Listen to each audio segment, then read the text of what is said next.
Hello everyone, welcome to Frightful Whispers. I'm here to guide you into the shadows tonight.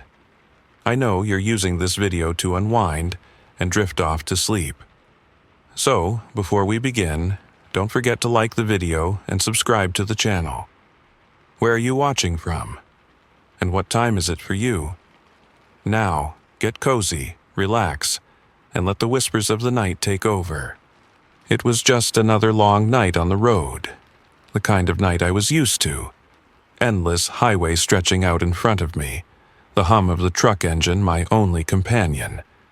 The road was familiar, comforting even, despite its isolation. I'm a trucker, and these long stretches of road are my life. The world outside my cabin is a blur of trees and darkened landscape, but I've always loved the quiet, the solitude. There's something peaceful about it, something that allows you to lose yourself in thought. Tonight, though, it was different. I don't know what it was, but something in the air felt off. As the miles rolled by, I noticed a strange heaviness pressing against me. The usual sounds of the road, the tires against the asphalt, the occasional rustle of wind, felt muted, like the world was holding its breath. And then I saw it. That house. I had passed it countless times, and each time it seemed to grow older, more decayed, a forgotten relic on the side of the road, crumbling under the weight of time. Its dark, boarded-up windows always caught my attention, but I had never given it much thought. After all, it was just a house, right? Some old abandoned place that had long been left behind. At least, that's what I told myself. But tonight, as my headlights flickered over it, I felt something stir. The house seemed to be watching me. There was an energy there, a pull I couldn't ignore. I swear, for a split second, I saw a flicker of movement behind one of the windows. Just a shadow, but it was enough to make my blood run cold. It was the kind of thing you brush off in the moment. A trick of the light, maybe. But the longer I stared at it, the more I realized I couldn't just pass it by this time. I had to know what was inside. David. That voice. I heard it clear as day, a whisper that cut through the quiet night. My heart slammed against my chest. I slammed on the brakes, the truck screeching to a halt, the engine sputtering. I looked around, half expecting to see someone standing by the side of the road, but there was nothing. Nothing but the trees. The silence was deafening. I stared at the house again, that strange flicker still lingering in the back of my mind. It had to be the wind, maybe an animal, maybe a trick of the darkness. But it felt real, too real. I don't know why I did it. Maybe it was my curiosity. Something about the house, the whisper. It was all too much to ignore. I couldn't just drive off. No, I had to see it for myself. I had to know. I shifted the truck into park and killed the engine. The world outside felt so still, too still. The trees loomed over me like silent watchers, their branches twisting in strange angles, and the night felt thick, like I was wading through a heavy fog. I should have kept driving. I should have turned away. But my feet didn't listen to reason. My legs moved before my mind could catch up. I grabbed my jacket and stepped out of the truck. The air bit at my skin, cold enough to make me shiver. My boots scraped against the gravel as I walked toward the house. The porch creaked beneath my weight, and the sound made my skin crawl. It wasn't natural, this place. The wood felt old, ancient even. I could hear it groaning under the weight of time, like it had been waiting for me, just like the house had. I stood there, staring at the door. The whisper, it came again. David. I froze. The voice seemed to beckon me from inside, a soft, coaxing whisper that felt like it was inside my head, like it was part of me. I don't know why I kept moving forward. Maybe it was the curiosity, maybe something deeper. The door was slightly ajar, as if it had been waiting for me to come. I took a step, and then another. The closer I got, the heavier the air felt, pressing against my chest, thick with something I couldn't quite place. A part of me screamed to turn back, but my feet betrayed me. The door creaked open slowly, almost like it was inviting me in. And so I stepped inside. The world outside, the road, the truck. It all felt so distant now. The door shut behind me with a slow, deliberate thud, as if locking me in. The air inside was thick, saturated with the scent of mildew and decay. The room stretched out before me, dimly lit by the faintest light that seemed to seep in through cracks in the boarded-up windows. It wasn't just dark, it was suffocating. The silence was almost tangible, like the walls were closing in on me, trapping me in this forgotten place. I should have turned back, but I didn't. And then I saw it. The walls, every inch of them, were covered in names. Hundreds of them, maybe thousands. Scratched into the wood, painted in dark red, some of the letters so twisted they looked like they were struggling to escape. And there, among them, was mine. David Lane. Written in bold, jagged strokes. My name. Right there, on the wall, as if it belonged. My blood ran cold. How could this be? I took a step closer, my hands trembling. It was warm. The wall felt warm, as if it were alive. The names around mine seemed to pulse, shift, twist like they were breathing. David. The whisper returned, but this time it was different. Louder, more insistent. The walls began to groan, a low, terrible sound, like they were shifting, moving. The air was thick now. No, it was heavier. It felt like something was watching me from the shadows. Something hungry. I spun around, my heart pounding in my chest, but there was no one there, just the names. The suffocating silence. And that voice, that whisper. I tried to back away, but the door slammed shut with a deafening crash. The room seemed to close in on me. And that was when I realized the house wasn't just a house. It was alive. The rest I don't remember clearly. There was nothing but darkness, whispers, and a terrible, crushing weight. The walls were moving, breathing, closing in. I was trapped in its embrace. And the last thing I heard, as the house claimed me, was my name. David Lane, ... And now, I am just another whisper in the dark, another name on the wall. The house waits. It always waits. I don't know why I kept walking. I should have turned back. The second my feet crossed that threshold, I felt the shift. It was like the world outside, the world I knew, had ceased to exist. The air in here was different. Thicker, warmer, and somehow alive. There was a heaviness that pressed down on me, like the house was watching, waiting. And then, there was the whisper. The same voice that had called me in the first place. David. I froze. The sound of my name wrapped around me like a cold hand, sending a shiver down my spine. It didn't feel right. It felt too personal, too familiar. I stood there, staring at the door I'd just come through. The one that had been open a moment ago. But now, as I looked back, it was sealed shut. No, not sealed. It had never been open. I felt my pulse racing in my chest as I turned away from the door, desperate to find a way out. But there was nothing. The room seemed to stretch endlessly in front of me. The walls, they were covered with names. Hundreds, maybe thousands. Names scratched and scrawled in dark, jagged lines. Some were fresh, others faded, but all of them seemed to throb, as if they were breathing, alive in some twisted way. And then I saw it, right in the middle of the wall. My name, David Lane. My stomach dropped. It felt like the floor had given way beneath me. My knees buckled, and I grabbed the edge of a dusty table for support. How could this be? How could my name be here on this wall, in a place I'd never been before? It was written in red, deep and bold, like blood, like a warning. I reached out instinctively, my fingers trembling as they brushed the wall, and I could feel it. It wasn't cold, not like stone or wood. It was warm.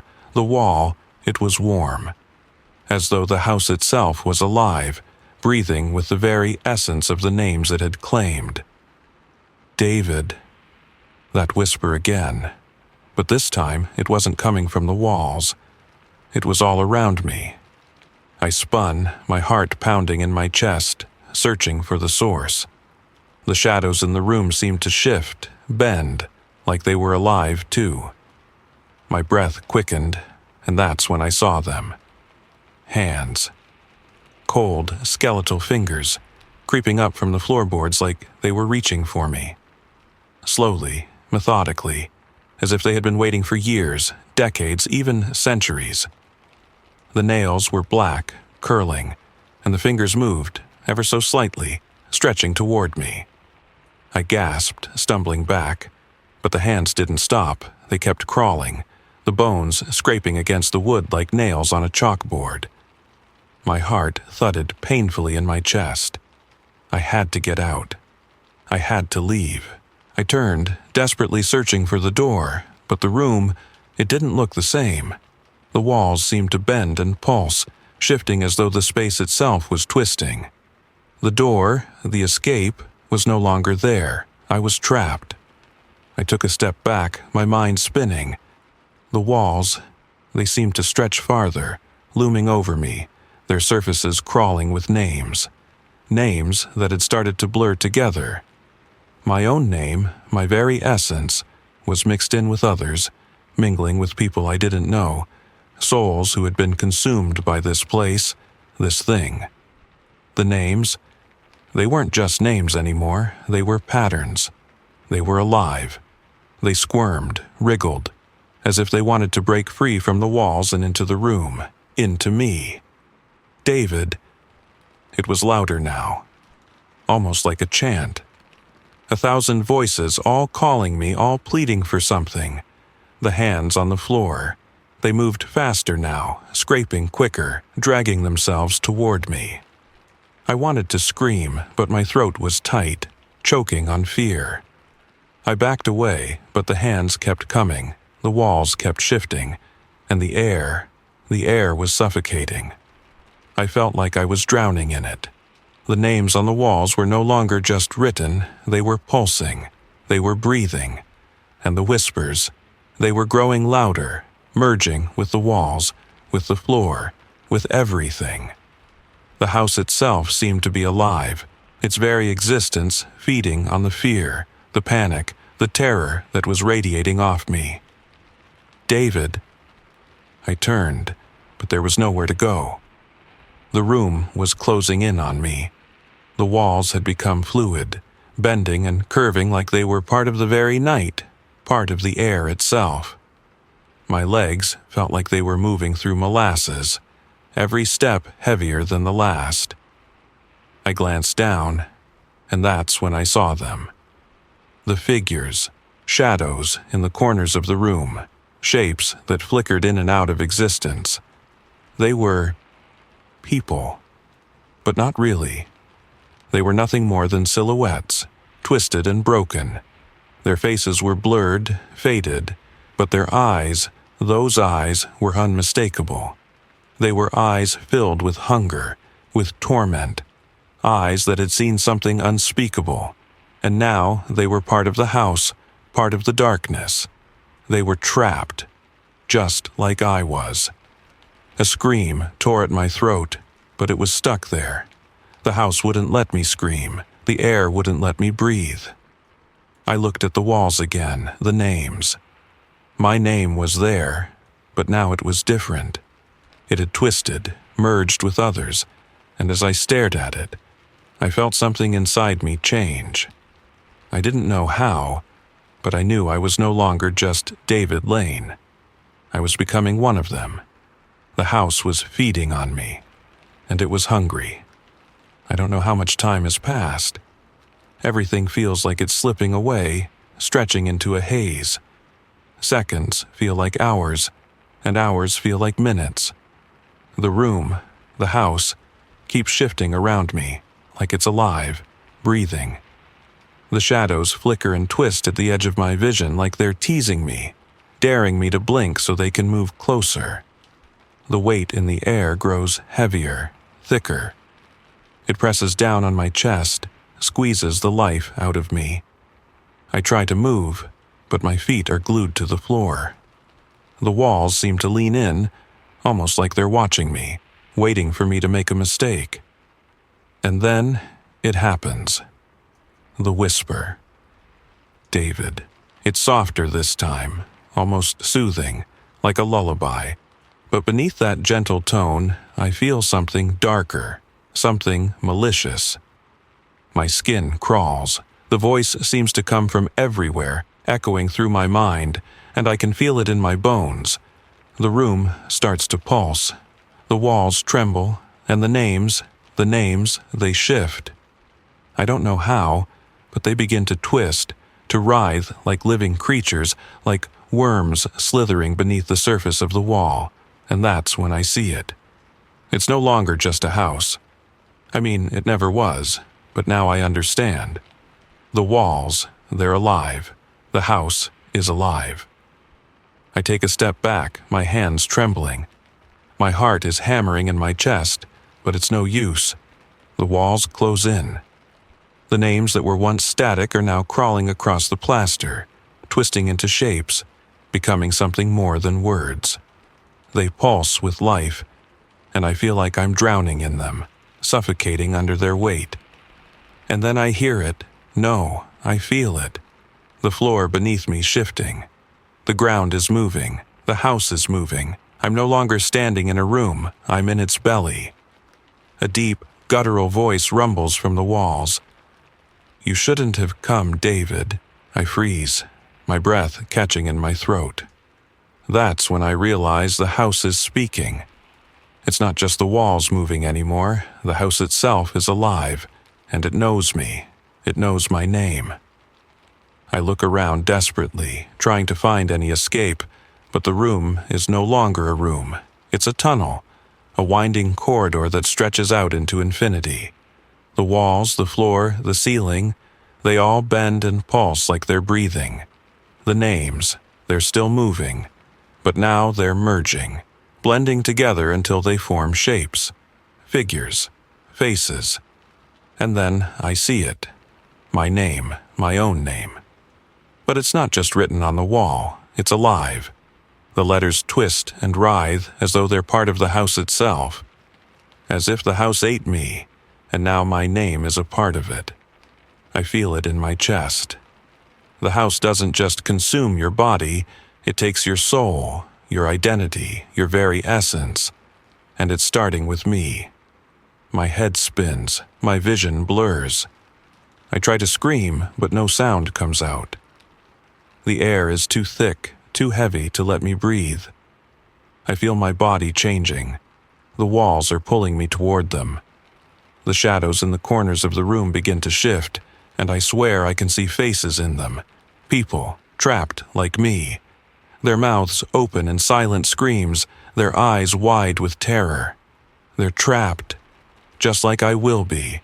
The house is feeding off us, feeding off the fear, the dread, the souls of those who wandered too close.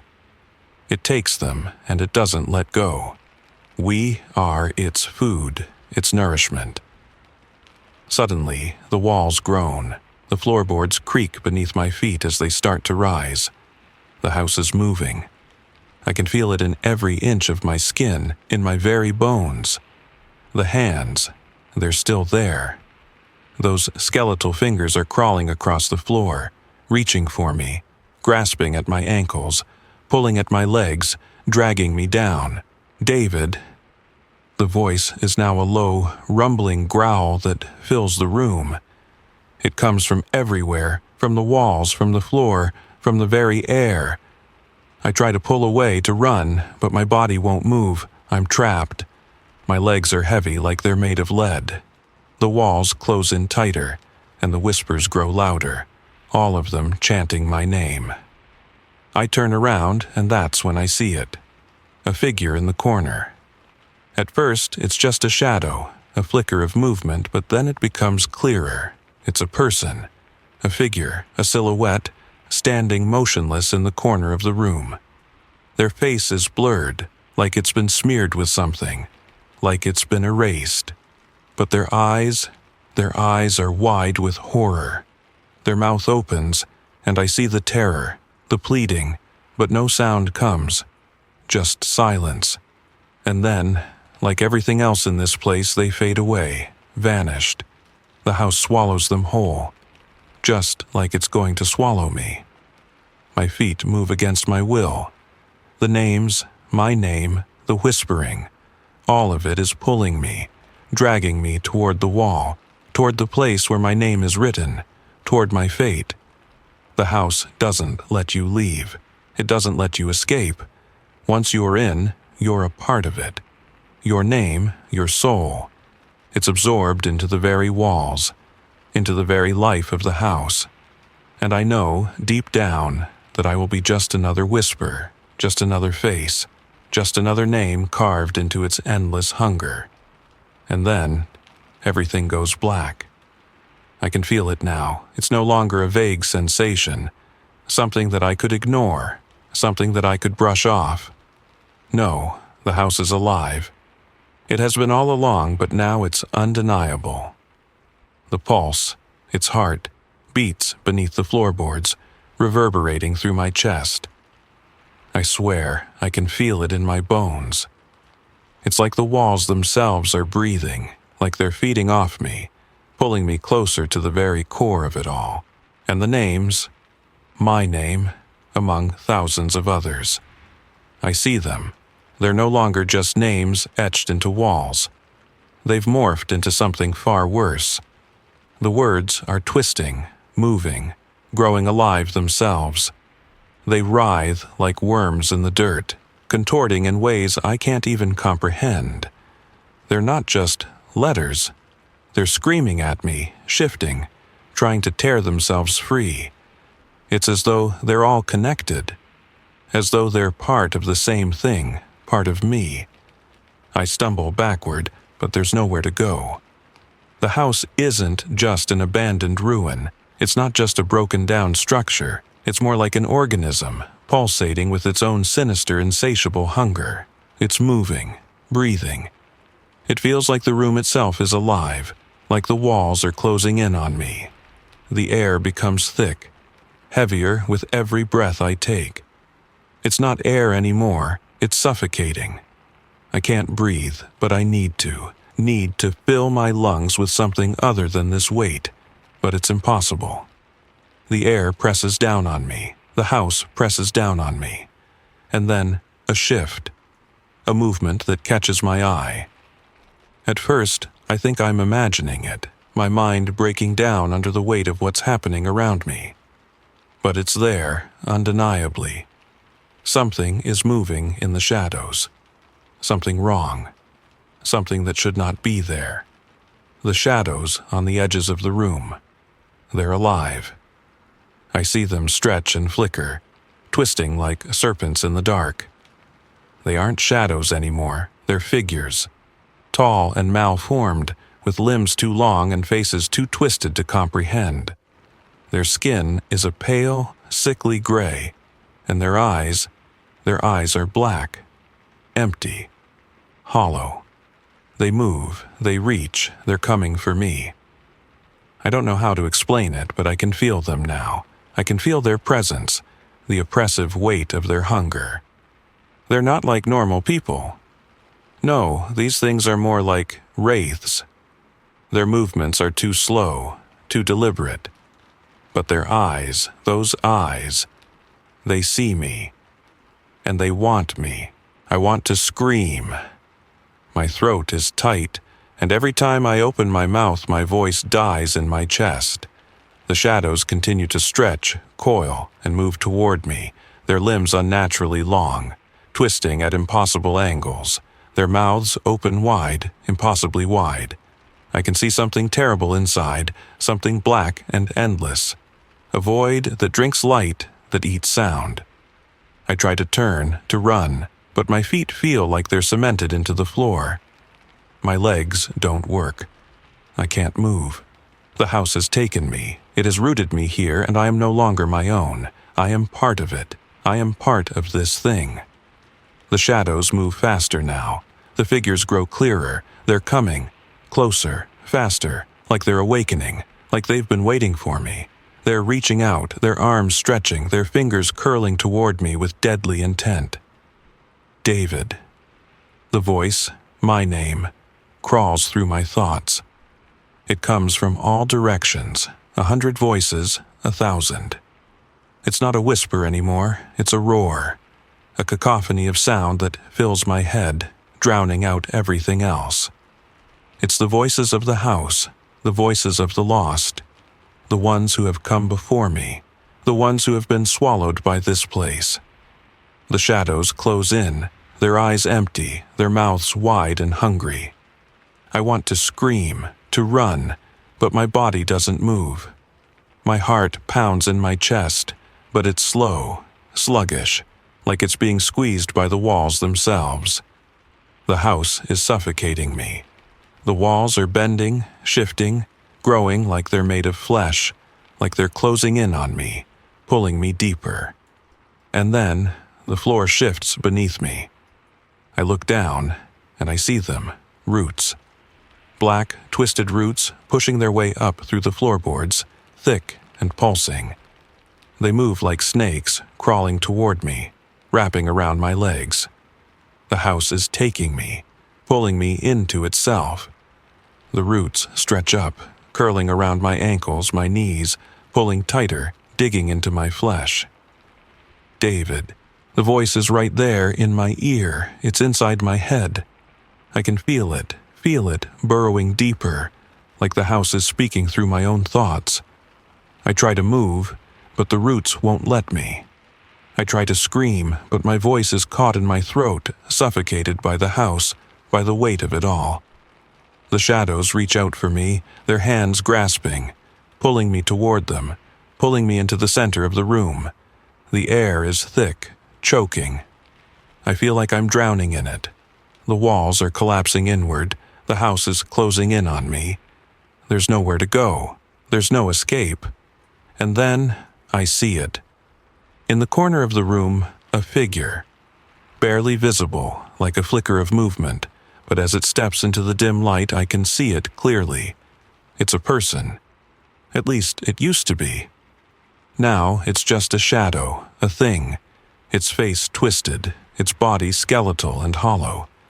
It reaches out for me, its fingers stretching wide, its mouth opening in a silent scream. I want to run, but I'm too late. The house has already taken me, and it is not letting me go. I wish I could tell you that I fought, that I somehow found a way to escape, but I can't. The truth is, I don't think I ever had a chance. At first, I thought it was just the house, just some old decaying ruin that had been forgotten by time. But now I realize the house is not just a building. It's a living, breathing entity. And it doesn't just feed on the bodies of those who enter. It takes everything. Your identity, your essence, your soul. And once it has you, it doesn't let go. I can feel it now, the house inside me. It's as if I've become part of it, like I've been absorbed into its very fabric. My heart still beats, but it beats in sync with the walls, with the floorboards, with the shadows that stretch and twist around me. My body feels like it's shrinking, like the house is slowly consuming it, pulling me into its cold, unyielding embrace. I try to move, but my legs are weak, my feet glued to the floor. The house doesn't let me go. It has me in its grip, and every step I try to take is a struggle against the weight of it. The air, thick with the stench of decay and mold, presses down on me, suffocating me, filling my lungs with something heavy and wrong. Every breath feels like a battle. I can't catch my breath. I can't. And then it happens. I feel it first. The walls. They're no longer just still. They're pulsing, breathing. The whole house is alive, and I am part of it. I try to scream, but the scream dies in my throat. There's no room for sound here. There's no room for anything but the house and the hunger that consumes everything in its path. It's all around me now, inside me, twisting through my veins, filling me with an emptiness so deep, so dark, that I can barely remember who I was before.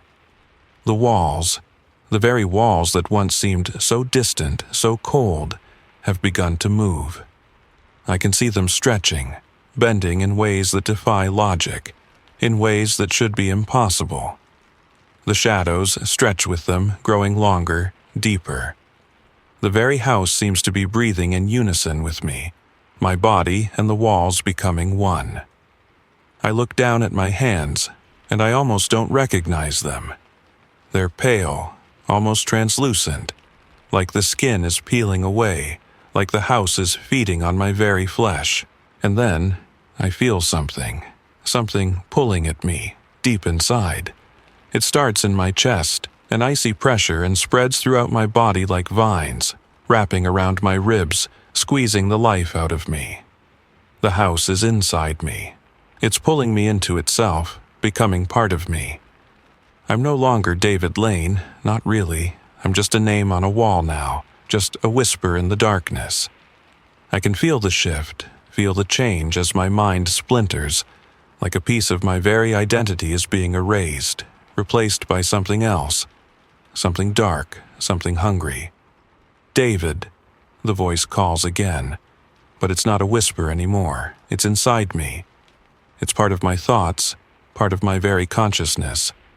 It's the house speaking to me, through me, and I know then that I am lost. There's no escape. The shadows that were once distant figures have now gathered, pressing in on me, surrounding me. They're not just shadows anymore, they're faces. The faces of the lost, the ones who've been here before me, trapped within the walls, their eyes empty and hollow. But they see me. They see me now, and their eyes are filled with something else. Not just hunger, but anticipation. They've been waiting for this moment, waiting for me. I realize too late what the house wants, what it always wanted. It doesn't just want your body, it doesn't just want to trap you. It wants you to become part of it. It wants to absorb you, to swallow your identity until there's nothing left of you but a name carved into the walls, whispering in the dark. I am becoming one of them. The walls stretch again, the house groaning with the sound of some monstrous breath. It's not just the house. It's everything now. The house has merged with me, and I can feel it. Its hunger, its need. It's been feeding on us all, the ones who've walked through its doors and never left. Our names, our souls, our very being. It's all part of the house now, and there is no escape. The shadows reach for me now, their arms long and twisted, their fingers stretching toward me, pulling me in. I try to pull away, but it's no use. The floor beneath me shifts, pulling me down, dragging me into the darkness. I try to scream, but my voice is gone, swallowed by the hunger that fills this place. I am no longer David Lane. I am a part of the house, a part of the darkness. The house has claimed me, and now I am just another whisper in the void. And I know that it will never stop. It will keep feeding, keep pulling, keep absorbing every soul that dares to enter its doors. The hunger will never end. And now, neither will I. Thank you for venturing into the shadows with me here at Frightful Whispers. Remember, the darkness holds secrets, but also whispers truths to those who dare to listen. If tonight's tale sent shivers down your spine, be sure to like, share, and subscribe. It helps keep the fire of fright alive. Rest easy, but keep one eye open, for the night is never truly still. Until we meet again, stay vigilant, stay curious, and let the whispers guide you.